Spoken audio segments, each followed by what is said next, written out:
What's up, guys? It is Tuesday, February 25th, 2025.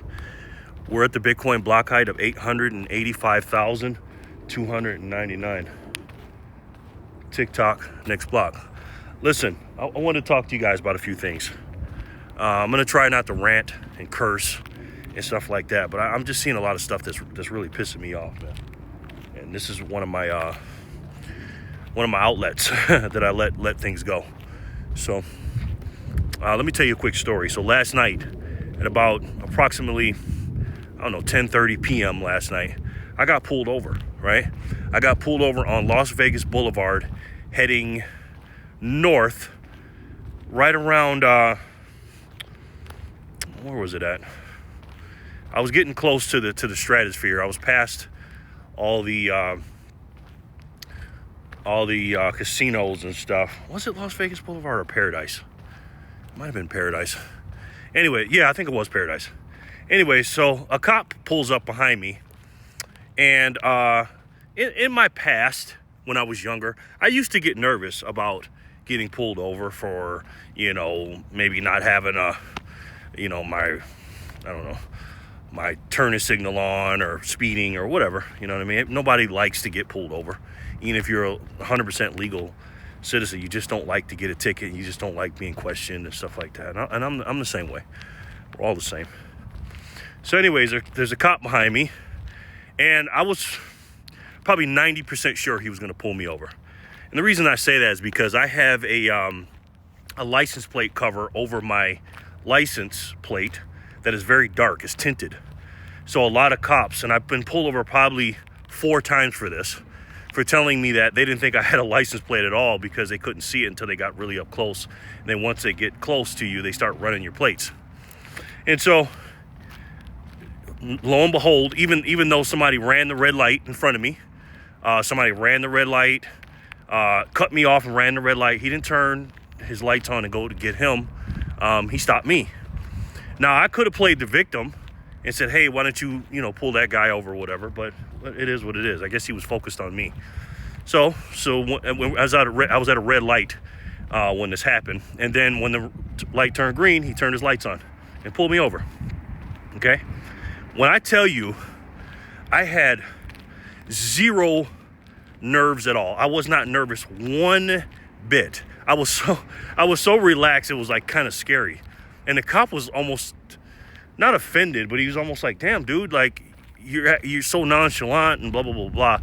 And this cop in particular, he seemed like the type of guy, and again, I only talked to him for a few minutes, but he seemed like the type of guy where he's a very technical guy, right? He just goes by the book, and, everybody's different, and you got to treat people accordingly to who they are, and you got to learn how to read people, right? That's why I think I love playing poker, because I'm just fascinated with figuring out the psychology and how people are, and I try to do that as quickly as I can. And again, you got to have awareness to do that and not think about yourself. You got to think about the other person, right? So the guy pulls me over, and I'm as calm as a cucumber. I was watching a video, and I had my phone on the dashboard. What was I watching? I was watching somebody making fun of Joy Reid or something. It was definitely Joy Reid on the screen. And when he pulled me over, he says, license and registration, please. I said, sure, officer. And every time I give my license away, now, full disclosure, I'm a military veteran, so I gave him my military ID as well. And I do that because, obviously, it may help you get out of the situation. And he looked at you and go, okay, well, he's a veteran. He served his country, similar to a police officer. Not the same, but similar. And police officers normally respect veterans. So I give him that. And then my registration paperwork, I couldn't find it at the moment because I was a mess in the car. And then he goes, do you have proof of insurance? And I don't have a piece of paper of insurance. I had to find it on my phone. He goes, all right, well, let me check something out. He goes, have you ever been arrested in Nevada or had a citation? I said, no, I haven't, sir. And he says, okay. He goes, well, and I was trying to pull up my insurance on my phone. He goes, well, when you find that, wave your phone out the window, let me know. I said, okay. So I looked for it, and I found some information on my phone. And I waved at him. He didn't see me the first time, waved the second time, and he saw me. And he came over, and I gave it to him. He goes, well, I was actually looking for it on an ID card. And I said, well, I got this. I can try to pull it up again, but it might take me a few minutes. He goes, no, that's fine. He looked at it, and he says, okay, that's fine. He goes, do you know why I pulled you over, sir? And I didn't want to give him the reason. So I said, I'm not sure. Why? He says, well, your license plate cover, which I already knew that. And I didn't want, again, it was for something else. I didn't want to give him something else to, if he wasn't aware of the license plate, but I'm pretty sure. I already knew what it was for. And he says, you know, your license plate's dark, and I thought you didn't have a license plate.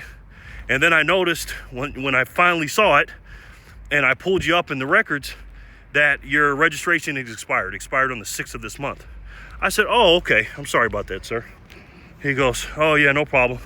Now, in Nevada, you know, every state's different, but in Nevada, you have to have a sticker on your license plate where it says, in my license plate, I have a veterans thing on my license plate, like an American Eagle and stuff.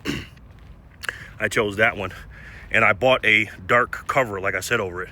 But I didn't bother putting the sticker on the license plate. I don't know. I'm just kind of I don't know. Sometimes I just don't follow rules, you know. And again, I don't think it's absolutely mandatory you have it on, but because I know basically what I was thinking was, well, if you want it on there, I mean, if you want to know what my registration is, then if you pull me over, you can just pull it up on your computer, and that's what he did.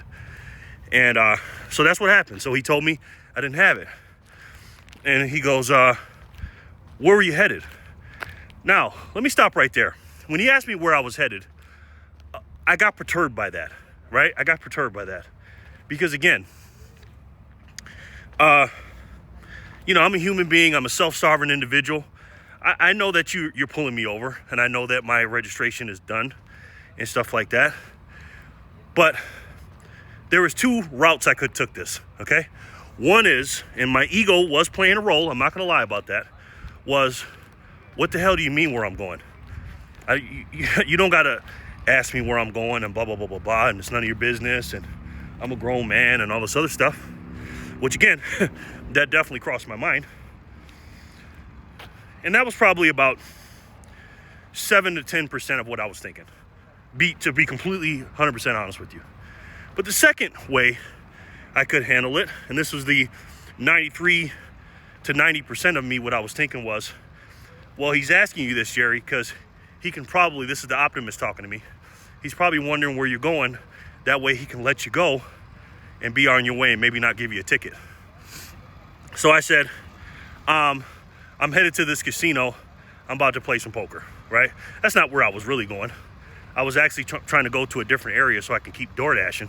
But I felt like if I told him that, then he'd be like, well, you can't door dash, bro. Your registration is expired. So he said, okay. I said, but to be honest, sir, after you told me that, I'm just going to turn around and head home. And that's what I told him. And you know what he said to me? He goes, well, you know, you got to go get this fixed, sir. And again, let me say this. My demeanor was very calm and cool, but I was not disrespectful at all to him. I was literally cool as a cucumber, and I was nice to him. I was calling him sir, yes, sir. You know, not saying nah and nope and yeah and all this other stuff. I respected him in the position of authority that he was in. Because again, he was in a position of authority over me at that time, because he had his red and blue siren lights on, sirens and his lights on behind me, and he could, whether I like it or not, whether I broke the law or not, he could either A, give me a ticket, or B, put me in jail, put the handcuffs on me and put me in jail. Whether it's right or wrong, I could have fought it later, but he has the power to do that. And you know what he said to me? He said, you know, sir, I'm going to give you a warning. He says, but be careful. You know, what you could do is take that shade thing, that tinted thing off your thing, and when you get your sticker, just put your sticker on your license plate. I said, okay, sir, I appreciate that. Thank you so much. And I really appreciate what you're doing, sir, out here. And I know a lot of people don't, necessarily feel the same way about you as far as appreciating what you do, but I really do, and I thank you for giving me warning. I really do. And I hope you have a nice night, sir. And you can tell, even though he was kind of, you know, technical, and I don't want to say nerdy, but he was just like, you know, he didn't really have he wasn't joking around with me personality wise and stuff like that. He was just that meant something to him. He was like, you're welcome, and thank you for saying that. I appreciate that, because he probably doesn't hear that a lot, genuinely speaking. Because again, I wasn't coming from a point that I was scared and I was trying to get out of trouble, because I already got out of trouble, and I wasn't scared. I was calm.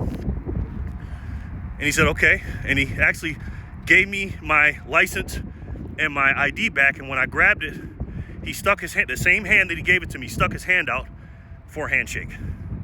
And I shook his hand, and he firmly looked at me, and he nodded, and I nodded. I said, have a good night.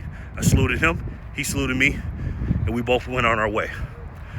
Here's a point to this story, and I'm getting so sick and tired of people falling for this nonsense of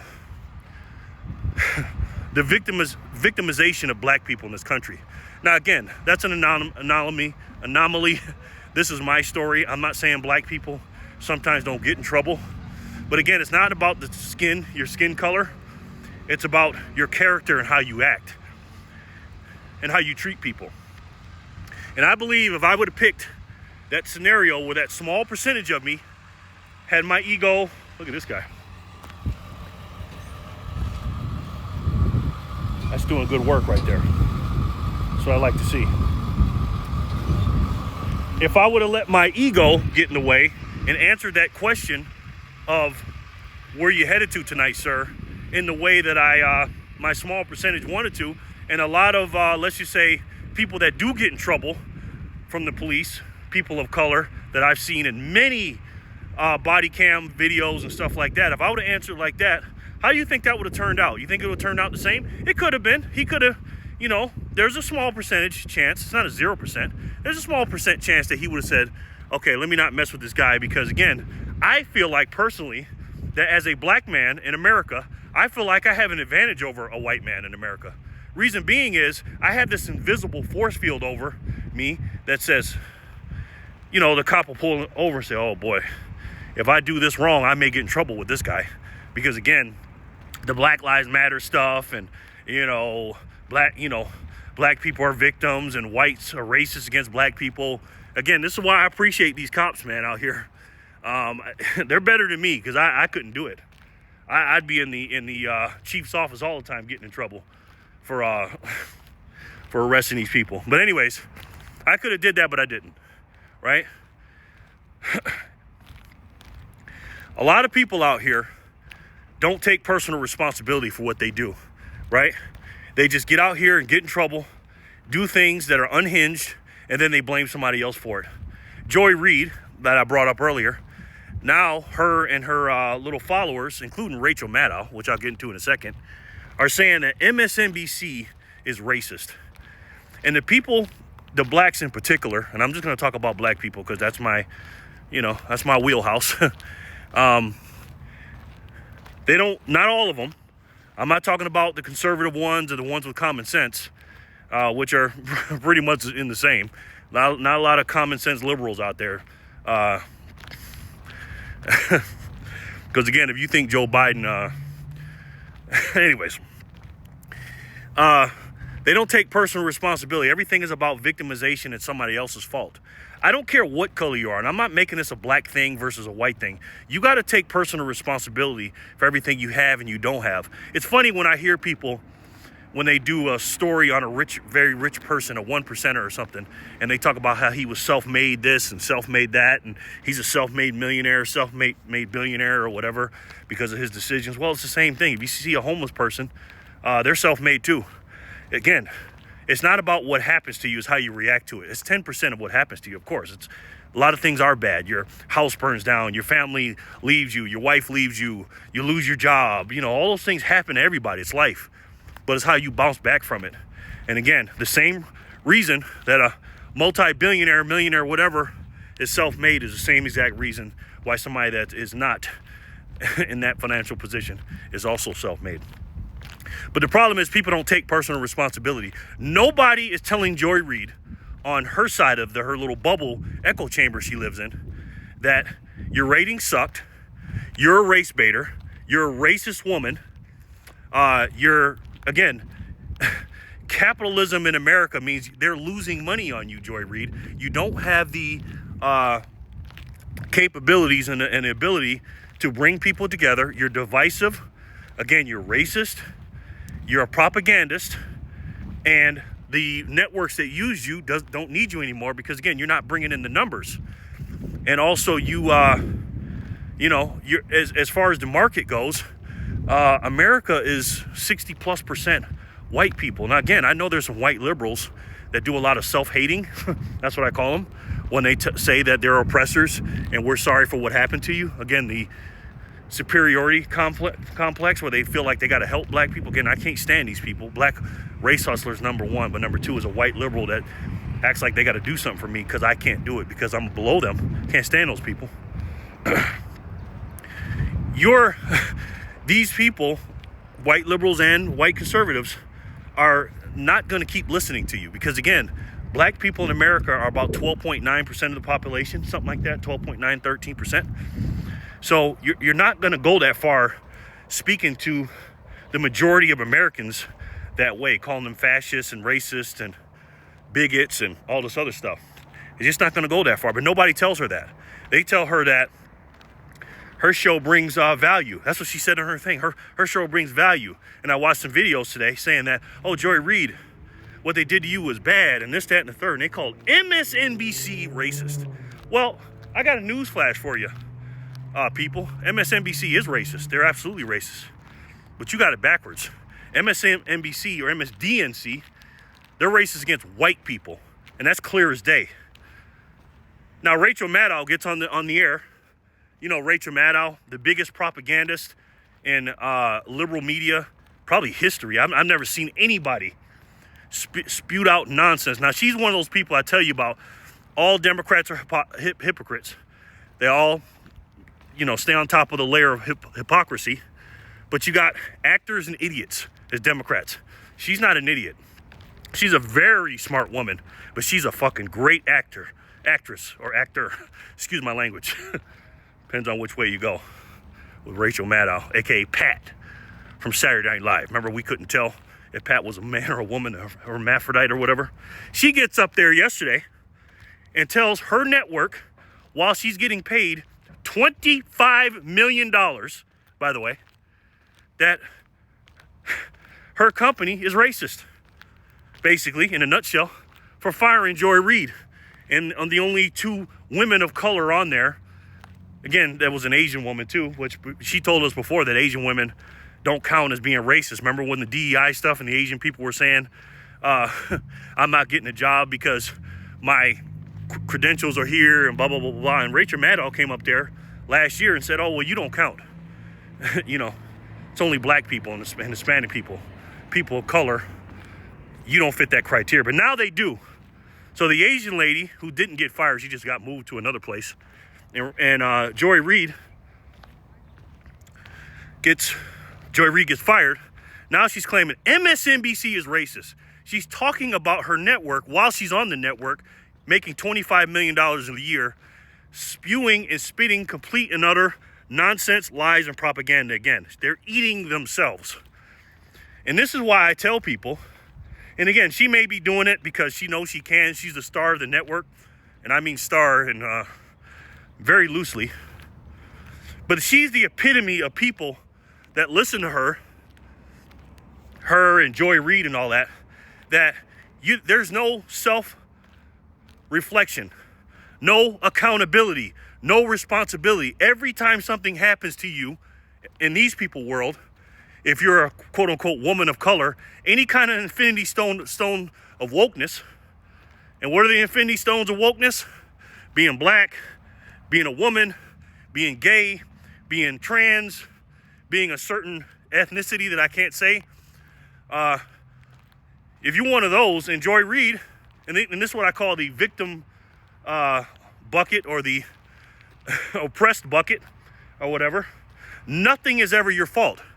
And what this does for black people in particular, and again, I'm speaking on black people because I am black, it not only gets rid of and cures them of taking any responsibility at all, but it also hurts you in the long run Because if a company wants to hire a quote unquote black woman, a woke black woman, especially a black woman in America, the most protected species in America is a black woman. I'm telling you that. They can't do anything wrong. Nobody can tell them anything. If you go get a job, a high paying job, what does the employer, what incentivizes them to listen to you, especially if you're woke? Meaning you're going to alienate 60+% of the population if you are like Joy Reid and these other people. And also, as we let you spew out these things in the narrative and the propaganda and the lies, but if something happens to that person, that black woman, black man, or whatever, the first thing they're going to say, if the ratings are down, if they demote you, you lose your job or get less money, the first thing they're going to say is you're racist. And again, that is a reflection. What they're doing trickles down to the idiots that listen to them. And that's why a lot of people can't make it today, because they listen to that nonsense. And again, I don't like to celebrate people's demise and fall and stuff like that, but that's a celebration to me. And this is a gift that keeps on giving with Joy Reid. So the moral of the story, I know I'm talking my ass off. The moral of the story is this. It doesn't matter what color you are. I'm just using a point. I'm a black man in America. I get pulled over once every 2-3 months, something like that, and I'm not scared one bit. It's not because I'm a black man or I'm white or somebody's white or whatever.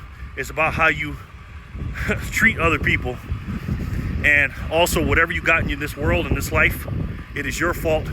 And whatever you don't have in this world, it is also your fault. Let me know what you guys think in the comment section below, man.